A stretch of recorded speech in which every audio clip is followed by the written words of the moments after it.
The 62 MAS, a watch that holds a special place in the hearts of every Seiko fan. And they've made a ton of reissues, recreations, limited editions, all in the hopes of pursuing the perfect 62 mass. Well, I looked at every single one of them and I came to the conclusion that the only way to get the perfect 62 mass is to buy an original. Little did I know, Seiko was on the same wavelength as me, so they brought back the original. Introducing the all-new Seiko 62 mass. It was Seiko's first dive watch and the one that started it all. And it is for that reason that this is the Seiko of your dreams. You are going to want this thing. It has incredible Zuratsu finish on that sharp, thin mid-case that arches downwards towards the faceted tips of those blocky lugs. This thin profile and the downturned lugs is a signature design element that helps the 62 hug your wrist.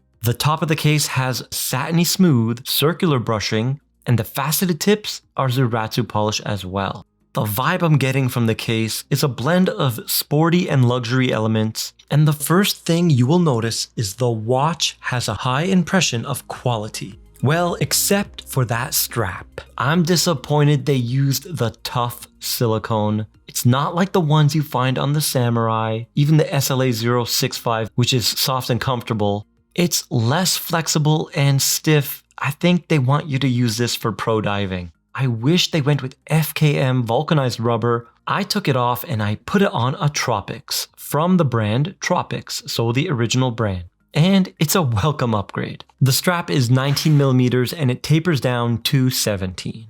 Let's turn our attention to the bezel. It's almost perfect. We have a thin and grippy profile, but I do wish they went with the anodized aluminum insert. The original had aluminum, but with a slight lacquered sheen to it. This time around, this one has a thick stainless steel insert coated with black titanium carbide, which has a Mohs hardness of around 9.5, basically indestructible. Of course, it's still gonna scratch, just like full ceramic inserts still scratch, and I think the main advantage of this method is you get similar scratch-resistant performance, but the insert is no longer brittle. So when you're diving and you hit some coral, it's not gonna crack and you won't be in danger. But how does it feel and how does it sound?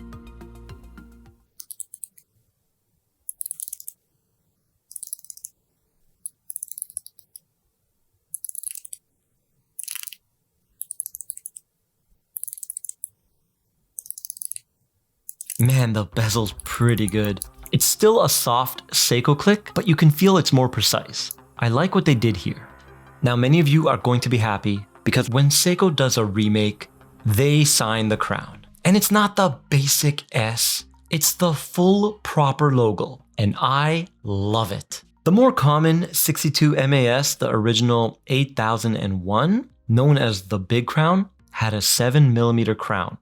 This one comes in at 6.5mm, so bridging the gap between the original 8000 and the common 8001. It's a very grippy screw-down crown, perfect proportion, and it gives the 62 MAS 200 meters of ISO wet-tested water resistance. Yes, this is a pro diver. But wait a minute, where's the hideous loom plot at 3 as per the new regulation? Seiko was very clever here. They remain ISO compliant with putting that tiny dot of loom hidden within the large hash mark of the chapter ring. So the 15-minute mark has a tiny dot of loom.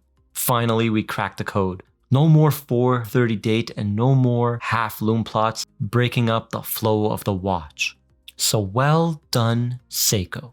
Now let's do those dimensions. I got 37.5mm in diameter, bezel 38mm, secret measurement 30mm even. And we got a thickness of 12.5, but that's including 2 mils of a boxed double-domed sapphire crystal. And we got drilled lugs and a lug-to-lug of 46.5. Wow.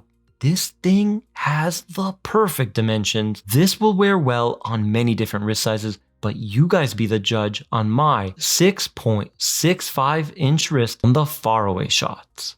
Now that sapphire crystal has Seiko's super AR coating, which really elevates the watch with a deep clear view of that beautiful rhodium dial. True to the original, but this one, it doesn't have applied indices. Seiko's modern pro specs policy is to minimize failure points, and this means the applied logo is gone and the applied indices are gone. Instead, Seiko has put a really thick silver printed logo to mimic the look of an applied logo. And Divers 200, DiaShock 26 jewels, and the chapter ring are printed in high contrast white. This is definitely not a cost-cutting step because $70 Seiko 5s have applied indices, so it was a specific planned design choice. With that all being said, I'm not a pro diver, but I love Seiko divers and I wish they went with an applied indice because the applied indices are sharper. Here you can see a little bit of a soft edge on the deeply pressed indices, but don't worry, the performance of the loom is not affected. The loom has many layers of Seiko's powerful Lumabrite instead of the usual one painted on top, so you get the Seiko loom that you're accustomed to from the past. It's a torch. The performance is one of the best in the diving world. For the first time on the channel, we got the all-new 6L37, a brand new ultra-thin 3.69mm caliber. It's a 28.8 VPH smooth sweep with 26 joules, hack hand wind automatic, and 45 hours of power reserve. It's got DiaShock, and of course, it's engineered and designed fully in-house by Seiko. Now let's look at the rate. We got 0, 0, perfect beat error 0.0, and the fourth and final round, 0. Okay, now let's do the positional variance. How will this movement actually perform when you wear it? The beat error remains perfect, but there was a big drop in amplitude, but let's see if the rate can remain the same. The top grade 2892 allows for plus minus 15 seconds. Now let's look at the rate. We got 2, 3, and the fourth and final round 3. Alright, not bad for the first showing on the channel. This is an excellent platform for Seiko to build upon. I'm hoping they keep upgrading it with a free sprung balance, silicone hairspring, and maybe even a little bit more power reserve in the future. Now the caseback has that fun, playful dolphin. This one is actually embossed like the original, which is a huge improvement for longevity. Now let's take a look at the baton handset. They are completely high polished with bevels on the edges, and it gives this watch such a premium look with the way the hands play with the light. The finishing is pretty good, not grand Seiko level, but very respectable. There are a few spots missed here and there, but the sides of the hands are actually finished better than on my Black Bay 54, much smoother edge. Overall, I think it's going to be luck of the draw, just like with my Tudors and these high-end Seikos. Sometimes you're going to get a perfect one, but most of the time you will get an almost perfect one.